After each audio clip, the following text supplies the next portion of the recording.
my name is Stanley and I'm from RC Tank Legion. Thank you for watching my channel. It's been a long time since I last posted the RC Tank video, so sorry about that. We've been really busy. So let me get down to it. Today I'm going to present to you a custom built tank for a customer in the US. He ordered this with all the bells and whistles. He also included the RC Tank Legion flight case. So this is what it looks like, and I'm going to show you what's inside. So you need to open it, you need to turn the butterfly locks or butterfly clasps on all four sides. And the great thing about this butterfly clasps that you can have padlocks, so you can lock it so no one can open it. You just put either 4 or 2, or 1 on each side, so it will remain locked. And then just lift it up.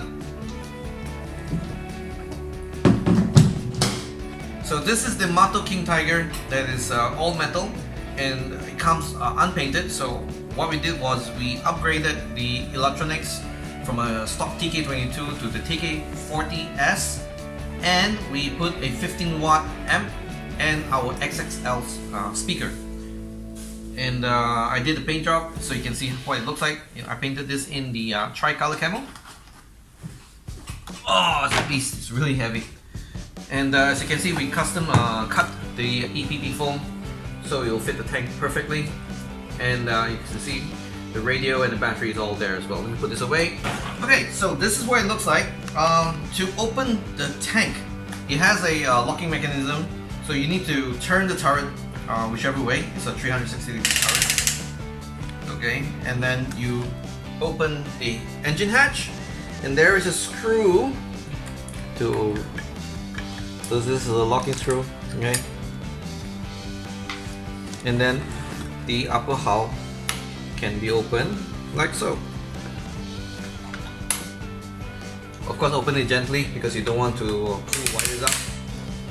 And then you can rest the tank upper hull on the side like so.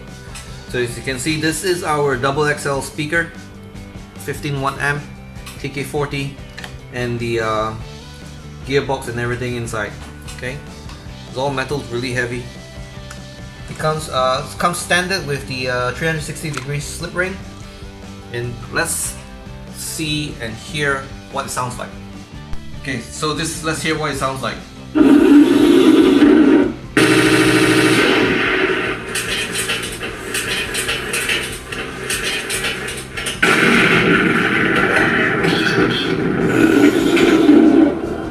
Okay, so the left stick controls the turret functions, left, right, up, down. This is supposed to be the drive, but the TK40 has the neutral gear function, so you need to engage the gear. I'll come to that shortly.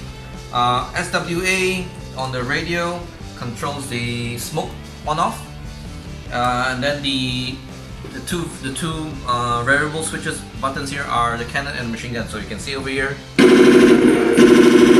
Okay, same with this. And then you fire the cannon, you push it. As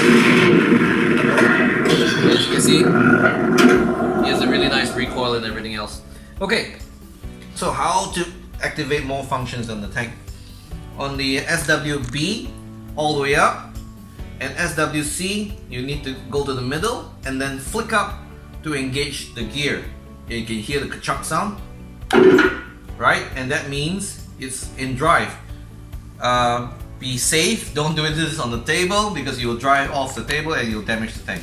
So because it's going forward, and I'm standing behind just in case it drives off the table. See what I mean?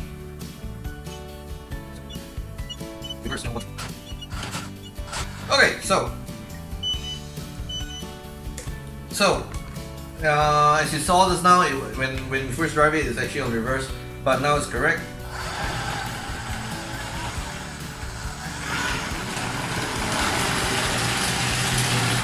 But what's a tank without engine sound, right? So to on the engine sound, SWB all the way up, and then SWC flick downwards.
off the engine, you need to flick the SWC back to the middle, and then you flick down, then you turn off. And of course, if I flick down now, you'll turn on the engine, so you can hear it. Turn off, back in the middle, and then down again. Same with the gear. If you want to go back to neutral, put it back in neutral, and then up. You can hear a good chunk, and then it's now neutral, right? And if I want to drive it back in the middle, up again, you can hear the good chunk sound, and then it's driving. So be very careful when you handle the TK40 or TK80. Because of this neutral gear function, it can drive without sound. And make sure that you are aware of your tank. Don't drive it off the table because that will break your tank, okay? Be very careful. So, as you can see, this is what we built. This is the function of the TK40 with the very loud speaker, 15 watt amp. Okay, this particular tank, the owner did not ask for an engine smoke or the cannon smoke system. So that's why I didn't show the engine or other things that there is available. Okay, you have to put the SWB all the way down, and then you flick downwards, and then you have the headlights on, okay, as you can see. Off and on. Alright. Machine gun is of course. And then cannon. All the hatches can be opened, so if you're careful, you can open every hatch. The driver's commander's cupola, the loader's cupola, the driver's hatch, the radio operator hatch, and of course the engine hatch and the rear ammunition loading hatch as well. All can be opened. This is custom painted and weathered by me, so I hope you guys like it. It's the first time I painted a tank in tri-color camo, and the owner asked for minimal weathering, so I just did what I could.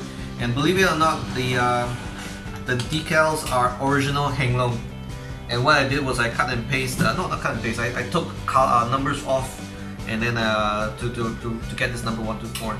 The Bakken Cruise is actually bigger. I cut it smaller so it would fit into the size. He asked me to make it kind of look like the Bovington Tiger, King Tiger, sorry. And then this is what I achieved. And what I did was following what the Bovington King Tiger, I removed the mud flaps as per the Bovington King Tiger's example.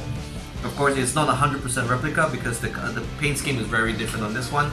Very important to note is that although this is a very nice heavy-duty tank, you should not drive it into water or sandy beaches and stuff like that, because water would rust the springs or the wheels or the bearings, and water might get into the tank and burn out your very expensive control board like the TK40.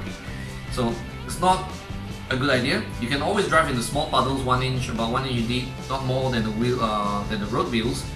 It's okay to go in and out, splash, but it's not a good idea to turn your tank into a submarine like you see on other YouTube videos, okay? I don't think it's a good idea.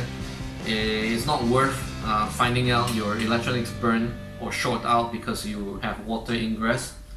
Also about sand, if you were to drive into places with sand, pebbles the size about 1 mm or bigger might get caught in the tracks, and then it might jam on the sprockets and it might break the gearbox and stuff like that.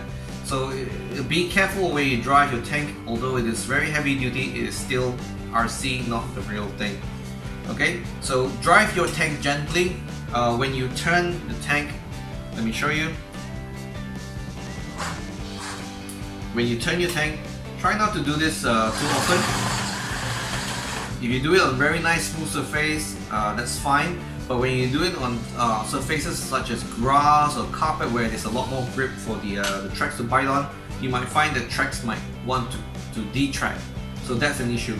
Even on real tanks, the tank drivers have been trained not to turn their tank, not to drive the tanks like that as much as possible, because you force the track to be detracked.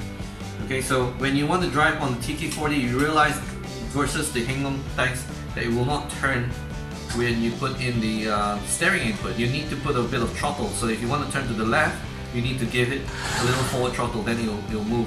If you want to go reverse, you just put it to the direction you want to go and then give it a little rear throttle, like so.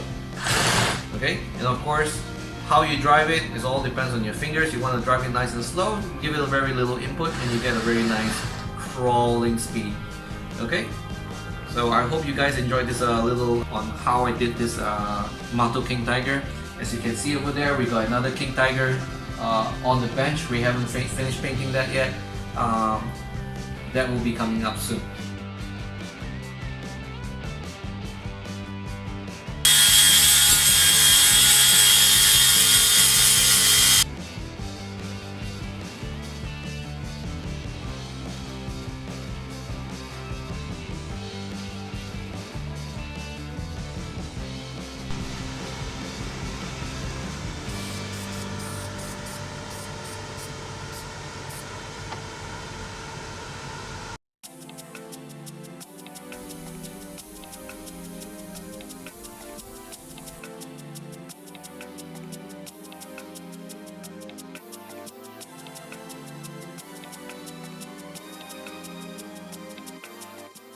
I hope you guys enjoyed this video.